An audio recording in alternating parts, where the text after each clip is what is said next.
नमस्कार, मैं हूं गोविंद पंतराजू और आप देख रहे हैं द फ्री प्रेस का कार्यक्रम आपकी बात।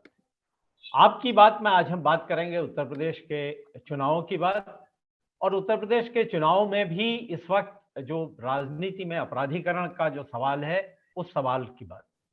हम बात करेंगे कि क्यों चुनाव आयोग के सख्त निर्देशों के बावजूद राजनीतिक दलों ने जिन लोगों पर जिनके खिलाफ मुकदमे हैं, जिनके खिलाफ कानूनी कार्रवाइयाँ चल रही हैं, जिनके खिलाफ आपराधिक मामले दर्ज हैं, ऐसे लोगों को चुनाव लड़ाने उनको टिकट देने के बावजूद उनका जो ब्यौरा है, जो चुनाव आयोग का निर्देश था, वो ब्यौरा क्यों प्रकाशित नहीं करा है। और हम इस बात की भी छानबीन करने की कोशिश करेंगे कि आखिर जब सुप्रीम कोर्ट में सोमवार को एक जनहित याचिका को जो बीजेपी से जुड़े एक अधिवक्ता हैं अश्विनी उपाध्याय, उनकी जो जनहित याचिका है उसको सुप्रीम कोर्ट ने स्वीकार किया और उस पर चुनाव आयोग से जवाब मांगा था। तो चुनाव आयोग ने कहा कि हमने आपके निर्देशों के हिसाब से सारे राजनीतिक दलों को इस बात की बिल्कुल इस बात के लिए उनको कहा था कि वो किसी भी जो दागी व्यक्ति का जिसके खिलाफ मुकदमे दर्ज हों, जिसके खिलाफ कानूनी कार्रवाइयाँ चल रही हों, ऐसे किसी व्यक्ति को अगर टिकट देते हैं तो 48 घंटे के भीतर, अगर उसका टिकट तय करने के 48 घंटे के भीतर या फिर उसका नाम घोषित होने के 72 घंटे के अंदर-अंदर सार्वजनिक तौर पर इसकी सूचना जो मीडिया के अलग-अलग साधन हैं, उनके ज़रिए सार्वजनिक तौर पर लोगों के सामने रखी जाए। लेकिन राजनीतिक दलों ने इसका अनुपालन नहीं किया। जब ये जवाब चुनाव आयोग ने सुप्रीम कोर्ट में दिया तो उसके बाद धड़ाधड़ तमाम राजनीतिक दलों ने जो ब्यौरे हैं वो देने शुरू किए और चौंकाने वाली जानकारियां सामने आई कि पहले चरण में 66 उम्मीदवार जो 66 सीटों के लिए जो उम्मीदवार तय हुए हैं उसमें बीजेपी की तरफ से 29 उम्मीदवार ऐसे हैं जिनके खिलाफ आपराधिक मामले हैं। समाजवादी पार्टी की तरफ से 21 उम्मीदवार ऐसे हैं जिनके खिलाफ आपराधिक मामले हैं और कांग्रेस के खिलाफ 10 और आरएलडी के खिलाफ 6 आरएलडी के 6 ऐसे उम्मीदवार हैं जिनके खिलाफ आपराधिक मामले हैं। तो ये आंकड़ा दुखी भी करता है, चौंकाता भी है कि जो पिछले साल अगस्त में सुप्रीम कोर्ट में जब बिहार चुनाव के बाद जो अपराधियों को लेकर सुप्रीम कोर्ट ने बहुत कड़े निर्देश दिए थे, जिसमें जो चुनाव आयोग के निर्देश थे अपराधियों के बारे में ही, उसकी अवहेलना करने के लिए बीजेपी, कांग्रेस, सीपीएम, आरएलडी जैसी पार्टियों के खिलाफ 5-5 लाख रुपए का जुर्माना लगाया था और 1-1 लाख रुपए का जुर्माना लगाया था और सीपीएम और जो आरएलडी है उसके खिलाफ 5-5 लाख का जुर्माना लगाया था। लेकिन इसके बावजूद बिहार की उस स्थिति के बावजूद और सुप्रीम कोर्ट ने उस वक्त एक तरह से हाथ भी खड़े कर दिए थे कि हम इस मामले में सरकार को निर्देश नहीं दे सकते, हम सिर्फ कह सकते हैं चीजों के बारे में, क्योंकि अगर हम इससे ज्यादा कोई कार्रवाई करने की बात करते हैं तो वो विधायिका के कामकाज में दखल की बात होगी। लेकिन आज भी स्थिति लगभग वैसी है जो बिहार चुनाव के वक्त थी और आज भी क्यों राजनीतिक दल इस जानकारी को देने से कोताही करते हैं, क्यों अपराधियों को टिकट देते हैं। ये भी बड़ा दिलचस्प है कि जिन लोगों को टिकट दिए गए हैं, जितने भी राजनीतिक दलों ने अपने आपराधिक छवि वाले उम्मीदवारों की छवि के बारे में जानकारियां दी हैं, तो उसका जो वजह टिकट देने की बताई है वो ये बताई है कि वो बड़े लोकप्रिय हैं, उनका जनता में बहुत अच्छी छवि है।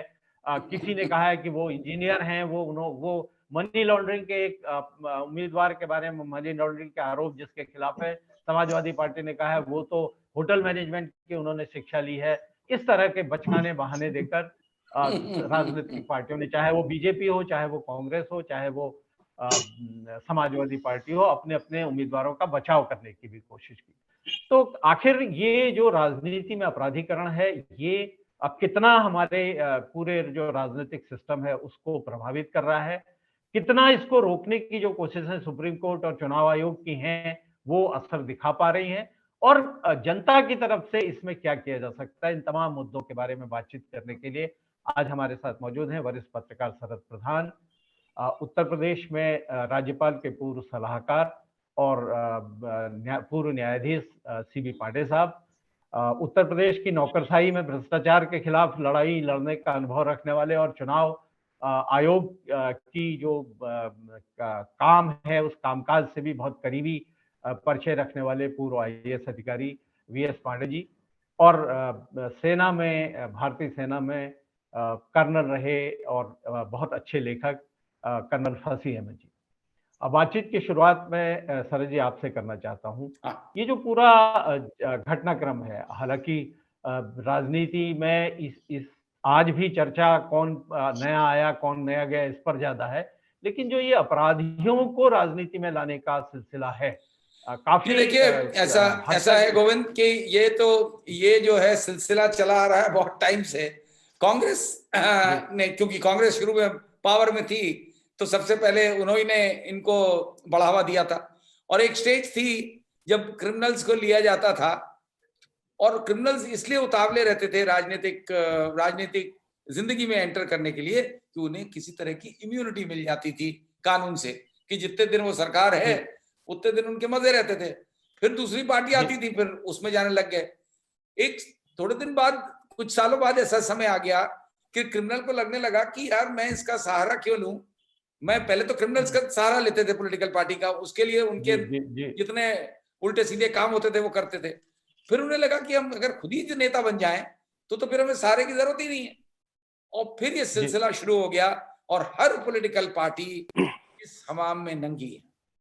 और क्योंकि इनका उद्देश्य क्योंकि राजनीति में कोई मोरालिटी नाम की चीज तो बची नहीं है, तो अब ये है कि भाई कैसे भी जीतने वाला चाहिए। उसने 6-7 मर्डर किए, कोई बात नहीं, रेप किया है तो भी चलेगा, लूट करी है तो भी चलेगा, कुछ भी किया हो उसके ऊपर पर्दा डालना है कि साहब बड़े अच्छे व्यक्ति हैं, बड़े पॉपुलर तो इस तरह से होते हैं कि उनके खिलाफ कोई खड़ा नहीं होता, उनके खिलाफ कोई एविडेंस नहीं देता। पहले ये सिलसिला चलता रहा बरसों तक कि पॉलिटिशियंस ये कहते रहे कि साहब क्रिमिनल तब तक क्रिमिनल नहीं जब तक कन्विक्ट ना हो। कन्विक्ट कोई होता नहीं था क्योंकि किसी के खिलाफ कोई एविडेंस नहीं देने वाला होता। उसके बाद जब धीमे धीमे जिस तरह से शिकंजा कसा, और आज बड़ा अच्छा ये सोल्यूशन ढूंढा इलेक्शन कमीशन ने कि भाई आप अपना चलिए ब्यौरा दीजिए, कन्विक्शन तो होगा नहीं। तो अब ब्यौरा देने में ये कहानी सुनने को मिल रही है वाह कि साहब वो तो बड़े वो होटल मैनेजमेंट करे हैं और वो MBA करे हैं, और उनकी पढ़ाई के बारे में कौन पूछ रहा है भाई साहब, उन्होंने जो हरकतें करी हैं उसके बारे में प्रकाश डालिए, और वो जितना जनता के लिए कितना बड़ा खतरा है कि ये सारे जो हैं ये मुझे नहीं लगता आसानी से जाने वाला है जब तक कि इनको अच्छी तरीके से डंडा नहीं पड़ेगा। बिल्कुल, और डंडा मुझे लगता है बहुत जरूरी है, और कानून का ही डंडा शायद काम कर सकता है। बिल्कुल, क्योंकि जनता तो कई बार ऐसे उम्मीदवारों को पराजित भी कर देती है, लेकिन फिर वो किसी तरह से अपना नया पैतरा बदलते हैं और फिर से किसी नई राजनीतिक पार्टी से फिर से नहीं, जनता भी दोषी है गोविंद, जो जनता भी बहुत दोषी है, ऐसे लोगों को आंख बंद करके लेकिन करती है, बाद में अनेक मामलों में जनता रिजेक्ट भी करती है, लेकिन उसके बावजूद ये लोग पैतरा बदलते हैं, दूसरी पार्टियों में आ जाते हैं। कर्नल फसी अहमद साहब, एक नागरिक होने के नाते आप किस तरह से इस जो ये एक तरह से अपराधियों का जो बोलबाला राजनीति में दिख रहा है, इसको किस तरह से देख रहे हैं? मुझे एक गाना याद आ रहा है, मैं रोऊं या हंसूं, करूं मैं क्या करूं। तो एक्चुअली आप देखिए बड़ी विडंबना है, बहुत ही बड़ा पैराडॉक्स है हमारे वहां कि आज की तारीख में ऑनेस्टली मैं एज ए नागरिक आपको बता रहा हूं, या एक पूर्व फौजी होके बता रहा हूं कि आज की हालत ये है कि पॉलिटिकल क्लास का अगर आप सेंसस ले लें तो शायद वहां पे एक बड़ा मुश्किल होगा कि साफ छवि वाले कितने बचे हैं, वो तो माइनॉरिटी में भी नहीं होंगे। और बल्कि हम लोग एक जमाने में ऐसी मजाक में बात किया करते थे कि किसी दिन हमारी डेमोक्रेसी की ये हालत ना हो जाए कि एक पूरा क्लास बन जाए इनका, क्रिमिनल्स का, और वो इलेक्शन में खड़े हो जाए, उनको पार्टी भी बन जाएगी उनकी और उनको सिंबल भी मिल जाएगा और उनको सब कुछ, वो खड़े होके वो एब्सोल्यूट, बल्कि एब्सोल्यूट क्या 3/4 मेजॉरिटी लेके और वही राज करने लगे हमारे ऊपर एज अ क्रिमिनल पार्टी कि भाई इस मुल्क में तो कुछ भी हो सकता है। और आपको मालूम, मुझे तो इतना ज्यादा इल्म नहीं है इनका, अपना ये जो इलेक्शन कमीशन है, खाली अगर कोई छवि याद आती है तो वो उनकी याद आती है जो किसी जमाने में हमारे डिफेंस सेक्रेटरी भी थे, शेषन साहब। हाँ, शेषन साहब। एंड क्या खौफ था उस आदमी का, पावर्स उसके पास भी वही थे। पावर्स कोई, क्या नाम है, कोई डिवाइन पावर्स लेके नहीं आया था ऊपर से, अल्लाह की तरफ से लिखवा के नहीं लाया था अथॉरिटीज। वो आप ही इसी कॉन्स्टिट्यूशन के तहत पास थी, लेकिन मजाल नहीं है कि कोई हिल सके। हालांकि वो एक दौर था, वो उस वक्त पॉलिटिक्स भी इतनी गंदी नहीं हुई थी, पब्लिक भी इतनी गंदी नहीं हुई थी, और क्या नाम है, जो संचालन करते थे वो भी इतने गंदे नहीं हुए थे। आज की तारीख में तो जो आप इनके साथ जो एट्रीब्यूट कर दीजिए, हमने आपको बताया, शक्ल से आप देखिए, एट टाइम्स जो सो कॉल्ड पॉलिटिकल क्लास है, मतलब उनकी शक्ल के ऊपर लिखा। पहले तो हम लोग कश्मीर में थे तो ये होता था, मजाक कहते थे कि भाई टेररिस्ट के चेहरे पे थोड़ी ना लिखा रहता है कि वो टेररिस्ट है, वो तो आम घूमा करता है। आपकी किस्मत है कि आपने टेररिस्ट को पकड़ लिया या उसको वो कर दिया। आज की तारीख में ये चीज पॉलिटिकल क्लास के लिए नहीं कही जा सकती, वो साफ साफ लिखा हुआ है मथे के ऊपर कि कौन क्रिमिनल है कौन नहीं है क्रिमिनल। और इतनी आज की ट्रांसपेरेंट उसमें, जबकि इंफॉर्मेशन की एज में हम जी रहे हैं, इंफॉर्मेशन का इतना ज्यादा प्रभाव है हमारे ऊपर। आप सोते जागते आपको इनपुट्स आ रही हैं, गलत सही वॉटेवर, लेकिन आपके पास एक फ्रेम बनाने के लिए बहुत इनपुट्स आ रही हैं। तो इसलिए यहाँ छुपाना, और इनफॉर्मली हम लोग सब बात करते हैं, हम लोग इवन एट टाइम्स कहते हैं कि यार उसके पास गए तो थे काम कराने, लेकिन बहुत चोर आदमी है वो। हाँ, तो ये है बिल्कुल सही बात है। स्थितियां काफी एक तरह से डराने वाली है, लेकिन अगर हम दूसरी तरफ देखें तो जैसे आपने कहा कि राजनीति में बिल्कुल अपराधियों का इस तरह से बोलबाला है। कुछ साल पहले उत्तर प्रदेश विधानसभा में ही हम लोग देखते थे कि विधानसभा का जब सत्र चल रहा होता था तो कम से कम 8-10 माननीय विधायक जो हैं वो या तो जेल से व्हीलचेयर में लाए जाते थे विधानसभा के हॉल के दरवाजे तक, या वो बेड़ियों में पुलिस के हाथों पकड़कर पुलिस वाले उनको लेके आते थे, जेलों से सीधे आते थे। इस तरह की परिस्थिति भी हमने देखी है। लेकिन हाल के वर्षों में कुछ कानूनी सख्तियां भी हुई हैं, खासतौर पर 2 साल की सजा होने के बाद चुनाव लड़ने पर जो एक कुछ वर्ष का जो प्रतिबंध की बात है, उससे कुछ अपराधियों का आना रुका है। और जो इस तरह के जो ये निर्देश हैं कि जो सुप्रीम कोर्ट की निर्देशों के बाद ही जिन MP MLA जो जनप्रतिनिधि हैं उनके खिलाफ विशेष अदालतें बने और 1 साल के अंदर मुकदमों का उसमें निपटारा हो, ये जो निर्देश है, इसके बाद भी बहुत सारे राजनीतिक लोगों के खिलाफ कार्रवाइयां होने लगी। हालांकि हम ये भी देखते हैं कि अभी एक मामला आया है जिसमें लालू यादव और उनके परिवार के खिलाफ जो आय से अधिक संपत्ति, जिसमें उनकी पत्नी का भी जिक्र है, इस तरह के जो मामले हैं वो 3 साल से उसमें कोई सुनवाई नहीं हुई है। सुप्रीम कोर्ट के इस निर्देश के बावजूद कि जो राजनीतिक लोग हैं उनके खिलाफ MP MLA विशेष कोर्ट्स में कार्रवाइयां हों, लेकिन फिर भी कुछ चीजें रुकी हैं। VS पांडे साहब, आप ये जो पूरा घटनाक्रम है इसको किस तरह से देखते हैं, क्योंकि आपने करीबी तौर पर भी देखा है, क्या ये इसके जो भारत की जो हमारी लोकतांत्रिक व्यवस्था है उसमें किस तरह के खतरे हैं इससे और कैसे इसको रोका जा सकता है? देखिए गोविंद जी, जो आप ये प्रश्न उठाया आपने, ये बहुत ही महत्वपूर्ण है और ये हमारी राजनीति के सामने सबसे बड़ा चैलेंज है, क्योंकि राजनीति में भ्रष्ट और अपराधियों का इतना बड़ा जमावड़ा हो गया है कि इस मकड़ जाल से राजनीति कैसे निकले, ये सब की नागरिकों के लिए, विशेषकर जो इस पे सोचते रहते हैं उनके लिए बहुत बड़ा सवाल है। इस पर गंभीरता से सोचने के साथ साथ कुछ करना पड़ेगा। अब आप इसको देखिए कि जो अपराधीकरण के, जैसा कि शरद प्रधान जी ने भी बताया और कर्नल साहब ने बताया कि ये बहुत पहले से चला रहा, और कर्नल साहब ने जो जोक बताया कि लोग सोचते थे बाद भी ये लोग अपराधी मिलके पार्टी बना लेंगे, तो उसमें मैं आपको एक सच्ची घटना बता दूं, मैं नाम नहीं लूंगा किसी पार्टी का। एक पार्टी एक चुनाव में हार गई और जब हार गई तो उस पार्टी की बैठक हुई, नेताओं की बैठक में एक वरिष्ठ नेता ने उसमें कहा बड़ी गंभीरता से, कहा भाई देखो टाइम आ गया है कि हमको कड़ा कदम उठाना पड़ेगा। तो लोगों ने पूछा कौन सा कड़ा कदम, तो उसने कहा कि भाई ऐसा है कि अपराधियों को पार्टी से निकालना पड़ेगा क्योंकि हमारी छवि बड़ी खराब हो गई है।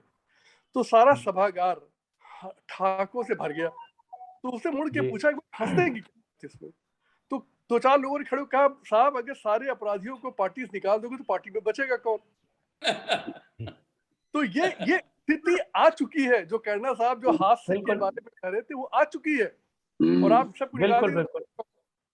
देखिए मैं बताऊं इस समस्या पर हम लोगों ने, मैंने व्यक्तिगत रूप से भी एक PIL फाइल की थी सुप्रीम कोर्ट में 2010 में, और ये सवाल पहले हम लोगों ने उठाया था, बाद में काफी और लोगों ने PIL फाइल की। उसमें हम लोगों ने ये कहा था कि देखिए ऐसा है कि कानूनन आप नहीं रोक पाएंगे इस चीज को, लेकिन एक काम आप कर सकते हैं कि चुनाव जीतना एक बवाल ला दीजिए, मतलब पहाड़ टूट पड़ना चाहिए अपराधी अगर चुनाव जीते। इसलिए आप सबके चक्कर में मत पड़िए कौन अपराधी लड़ रहा है कौन क्या कर रहा है, लेकिन जो अपराधी जीते उसके पीछे सारी स्टेट पावर लगा दीजिए और दैट वो होना चाहिए सुप्रीम कोर्ट के निर्देशन में।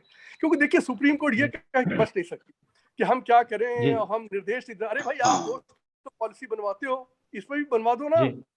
ये कहाँ की बात है, आप सारा इन्वायरमेंट पे पॉलिसी आपने बनवाई, कितने चीजों पे कहा जाए जिसमें आर्टी सब बनाई, मतलब यहाँ और ये ठीक बनाया। जब विधायिका फेल करे तो किसी करना पड़ेगा। तो मैं तो हमेशा कहता हूँ न्यायपालिका ने जो स्पेस कैप्चर किया वो बिल्कुल ठीक किया। आप नहीं कर रहे हैं तो क्या चुपचाप बैठा रहे, तो उन्होंने करके बहुत किया को इसमें भी कर देना चाहिए।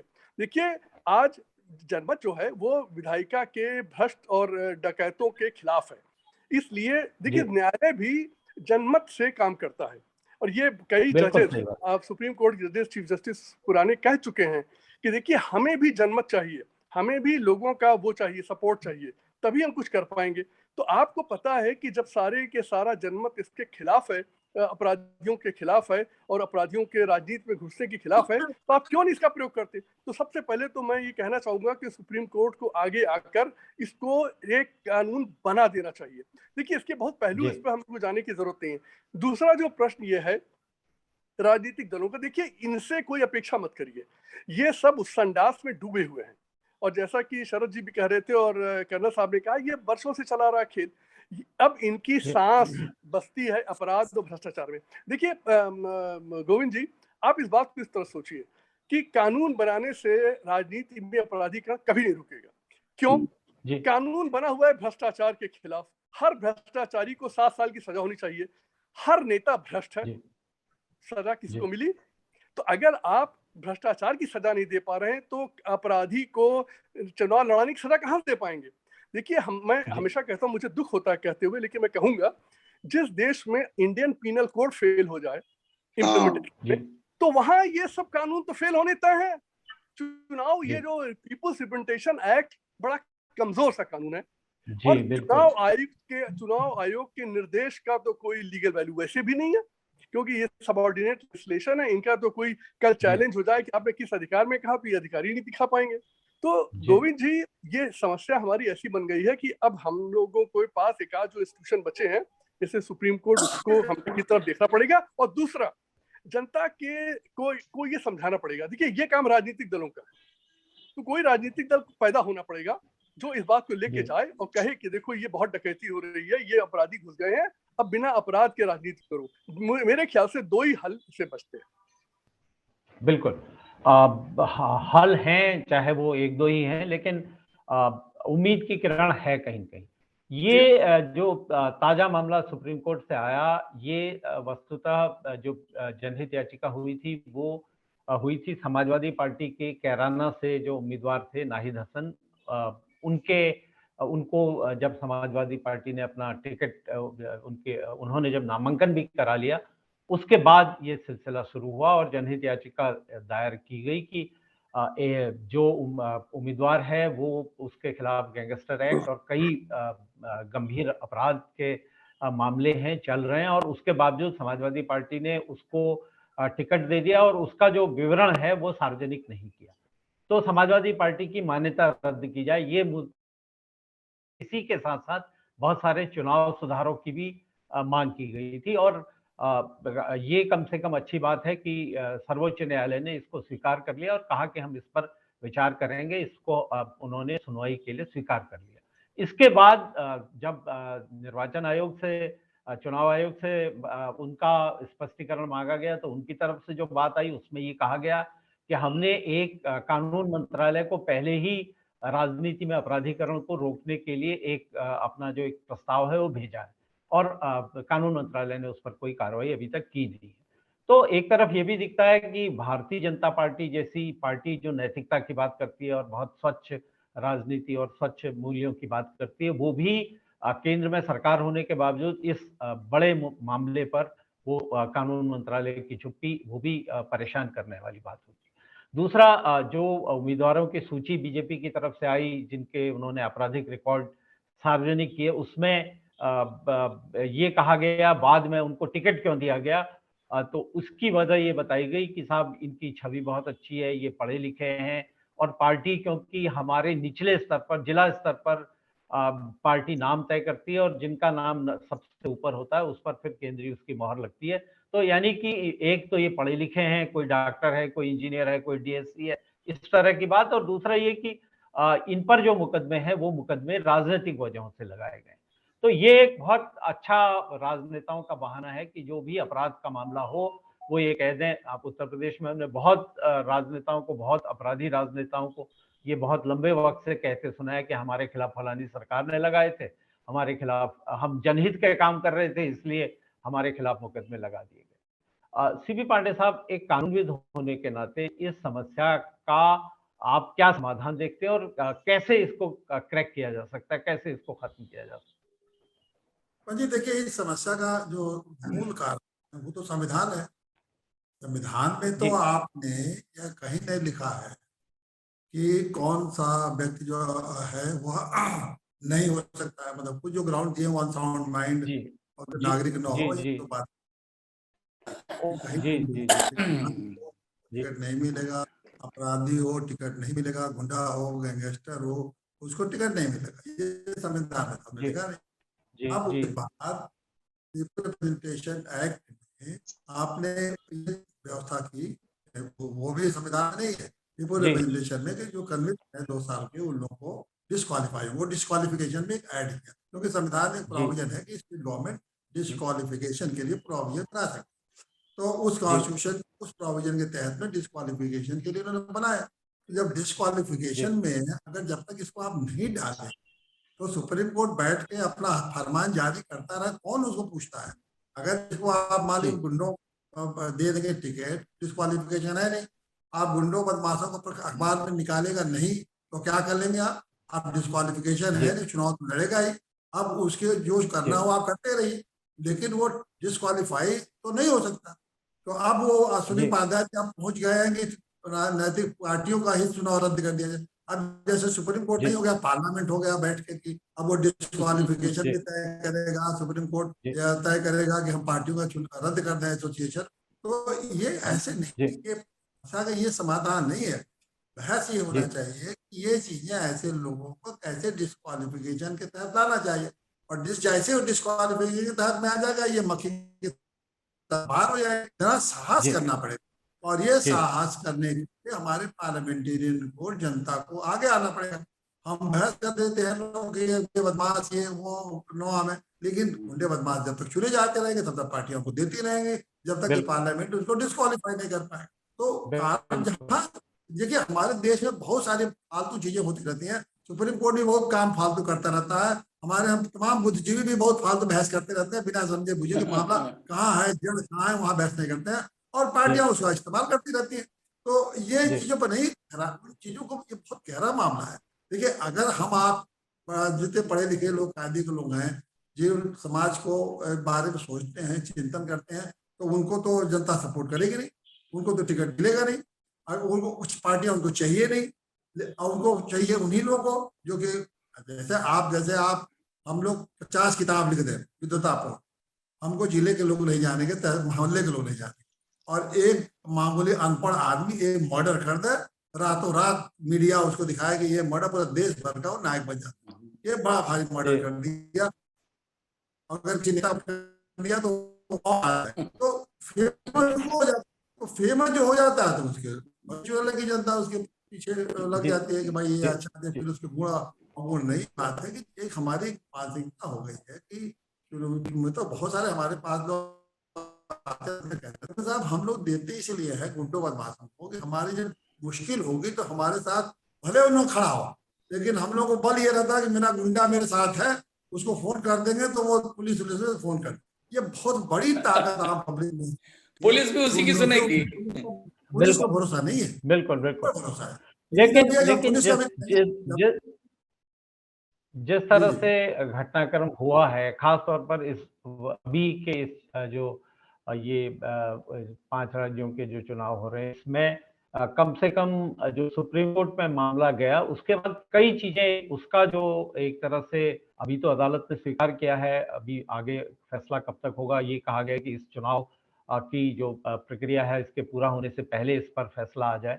लेकिन फिर भी एक तरह का प्रभाव उसका ये हुआ है कि समाजवादी पार्टी ने जैसे ही मामला सुप्रीम कोर्ट में गया, नाहिद हसन की जो उम्मीदवारी है वो रद्द कर दी और उनकी बहन को अब उनकी जगह वहां से टिकट दिया गया और तमाम राजनीतिक पार्टियों ने अपने अपने जो ब्यौरे हैं वो देना शुरू किए।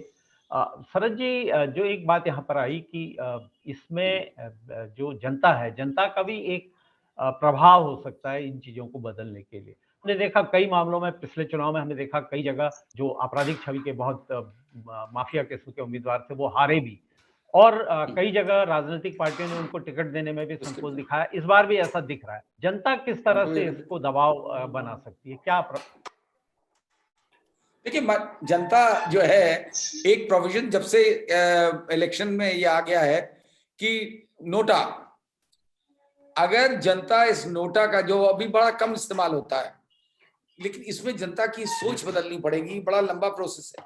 अगर जनता इतनी वो हो जाए, रिस्पॉन्सिव हो जाए, सोचने लगे कि इन चीजों कुरीतियों के बारे में, और जनता अगर नोटा कर दे, और नोटा में भी एक अमेंडमेंट की जरूरत है कि अगर नोटा किसी का इतना % हो जाए तो फ्री इलेक्शन होना चाहिए, क्योंकि नोटा भी की जो प्रोविजन खाली यही है कि भाई तुमने वोट ने नहीं डाला तो वो इनइफेक्टिव हो जाता है, टूथलेस हो जाता है।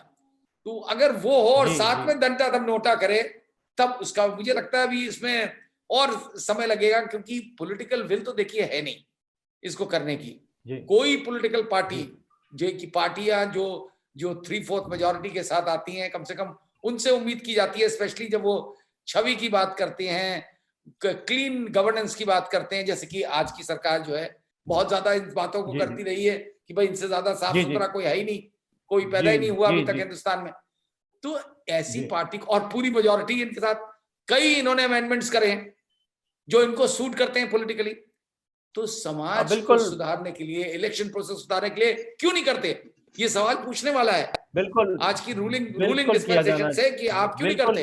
प्राइम मिनिस्टर नरेंद्र मोदी उसकी बात करते हैं, स्वच्छ गवर्नेंस की बात करते हैं, क्लीन बिल्कुल किया जाना चाहिए, और सरकार को सुप्रीम कोर्ट में भी अब जवाब देना है।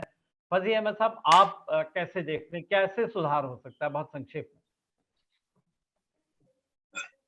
देखिए, जैसे अभी शरद कह रहे थे, भाई पूछेगा कौन, who will bell the cat. पूरा मीडिया जो है, जिससे उम्मीद थी कि भाई यही सवाल पूछेंगे, हम तो पूछेंगे नहीं जाके, और हम पूछेंगे भी तो अकेली हमारी आवाज से क्या। दूसरा जो नोटा वाला बात है, नोटा हमने बड़े गौर से पढ़ा, बिकॉज मैंने अव्वल तो बहुत कम अपनी जिंदगी में वोट डाले हैं, और जब पहला वोट डाल रहे थे तो मैंने पहले नोटा को पढ़ा था कि भाई ये होती क्या चीज है, बिकॉज हमारे माइंड में ये था कि my first preference would be NOTA, because बाकी जितनी पूरी लिस्ट है उनका तो हमें क्या नाम है, हमें गूगल भी नहीं करना है, हमें चेक भी नहीं करना है। I assume that they are unfit and actually, और वो क्या नाम है, हमारे पास हम कहें बड़ी एम्पेरिकल एविडेंस के साथ हम ये कह रहे थे, कोई ये नहीं है कि हमने हमारे दिमाग में उपज आ गई थी। तो नोटा का प्रॉब्लम ये है कि अगर हम नोटा मान लीजिए हम कर भी देते हैं तो उससे कोई फर्क नहीं हो रहा है, आप इनवैलिड हो जाएगा आपका उसका वोट। कोई असर नहीं है, उसमें बदलाव होना बहुत जरूरी है, और बिना नोटा में बदलाव के देखिए, नोटा जो आप जो कह रहे हैं महत्व नहीं है। हाँ, आप जो कह रहे हैं उसमें जो पांडे साहब ने जो बोला था, answer ultimately lies with the supreme court. आज की तारीख में और सारे भाई, या सुप्रीम कोर्ट था या कलेक्टिव मीडिया था। मीडिया तो हमारा बिल्कुल ध्वस्त हो चुका है। लेकिन नया जो स्वरूप है उसमें मीडिया का, जो सोशल मीडिया वाला पक्ष है वो बहुत सोशल मीडिया को अभी और बहुत उसकी वजह से बहुत सारे प्रतिबंध। देखिए, आपको एक चीज बताएं, राजनेताओं पे सोशल मीडिया पे हम आप क्या रास्ता देखते हैं इसमें, कैसे इसको रोका जा सकता है? वीएस पांडे साहब, कोई रास्ता दिखता है संक्षेप में? क्या कोई समस्या नहीं है जिसका हल ना हो, तो इसका भी हल है। लेकिन ये कि हल के लिए जैसे कहते हैं एक बड़ा एफर्ट, गंभीर एफर्ट करना पड़ेगा। देखिए, एक तो रास्ता ये कि सबसे आसान या पिटीशन करिए, देखिए शायद कुछ कर दें। लेकिन जो इस समय की स्थितियां बनी है, जो सुप्रीम कोर्ट के प्रोनाउंसमेंट्स आए हैं, हमें लगता नहीं कि वो कुछ कर पाएंगे। दूसरा रास्ता ये कि जो एनलाइटेंड सिटीजनरी है उसकी जिम्मेदारी बनती है। देखिए, चुपचाप बैठे न रहिए और हाथ पे हाथ रख के न बैठे रहिए और दूसरों का इंतजार मत करिए, इकट्ठा होइए और कुछ करिए। देखिए, राजनीतिक दल को राजनीतिक दल ही हरा सकता है, वोट को वोट ही हरा सकता है, कैंडिडेट को कैंडिडेट ही हरा सकता है। अब समय आ गया है ये राजनीति से भागने का नहीं। बर्टोल्ड ब्रेक्ट जो जर्मन थिंकर फिलोसोफर ही कहता था कि भाई पता नहीं कैसे मूर्ख लोग होते हैं जो कहते हैं कि I hate politics, I don't want to enter politics. अरे भाई, politics determines your life from A to Z. Life determines who will get bread और नॉट। बिल्कुल सही बात है, यानी कि जनता का हस्तक्षेप बहुत जरूरी है। बिल्कुल, लोगों को आगे आना पड़ेगा। सीवी पांडे साहब, बहुत संक्षेप में आपसे भी मैं जानना चाहता हूं कि समाधान का रास्ता आप क्या दिखते हैं? अभी जो जनहित याचिका है उसमें बहुत सारी बातें कही गई हैं।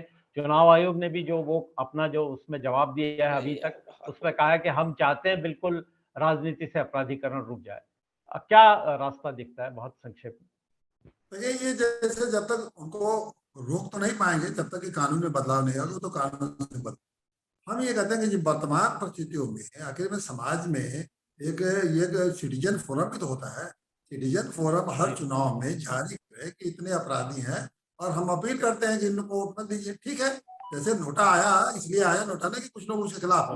अगर सिटीजन फोरम अगर जगह जगह हर कॉन्स्टिट्यूंसी में सिटीजन फोरम इस तरह बन के अगर वो अपील करे कि देखिए ये लोग अपराधी हैं और इन लोग अपराधियों के बारे में ये लोग तो बताएंगे नहीं, अगर बताएं तो आप जान लीजिए, तो थोड़ा बहुत तो अखबार के लोग उसको सपोर्ट करें, मीडिया के लोग सपोर्ट करें, तो ये कहा जाएगा कि ये सिटीजन फोरम और समाज के लोग नहीं चाहते हैं कि आप अपराधी वोट दें। तो एक प्रेशर होगा और वो पॉलिटिकल पार्टी का प्रेशर बन सकता है आगे कि वो भाई अगर ये हम लोग अपराधियों को देंगे तो सिटीजन फोरम वाले आ जाएंगे और वो इन लोगों की धज्जी उड़ा देंगे। तो इस तरह कुछ पहल हमें सामाजिक जीवन पर भी करना चाहिए, केवल कानून के भरोसे और सुप्रीम कोर्ट के भरोसे नहीं बैठना। बिल्कुल सही बात है, और हम उम्मीद करते हैं कि जो आने वाले दिन हैं उसमें इसमें कुछ परिष्कार दिखाई देगा, इसमें कुछ सुधार दिखाई देगा। जनता का दबाव और सोशल मीडिया है उसका दबाव भी काम आएगा, और जो सुप्रीम कोर्ट में जो मामला चल रहा है, सुप्रीम कोर्ट ने जिस तरह के उससे अगर राजनीति में अपराधों को रोकने के लिए और पूर्णकालिक चुनाव लड़ने पर प्रतिबंध जैसे मांग की गई है, इस तरह की जो चीजें हैं, अगर इस पे कुछ कदम आगे बढ़े तो निश्चित तौर पर जो राजनीति है उसका अपराधियों से उसका एक तरह से पाला छूटेगा और अच्छे लोग राजनीति में आ सकेंगे, अच्छी राजनीति देश में हो सकेगी। इसी उम्मीद के साथ हम आज आपकी बात को यहीं पर समाप्त करते हैं। हम अपने दर्शकों से निवेदन करते हैं कि वो हमारे कार्यक्रम को सब्सक्राइब करें, लाइक करें, शेयर करें और अपनी टिप्पणियों से, अपने सुझावों से हमको अवगत कराते हैं, ताकि इसके जरिए एक जिम्मेदार, स्वतंत्र और निष्पक्ष पत्रकारिता को आगे बढ़ाने का जो प्रयास कर रहे हैं वो सफल हो सके। आप सबका आभार, धन्यवाद, नमस्कार।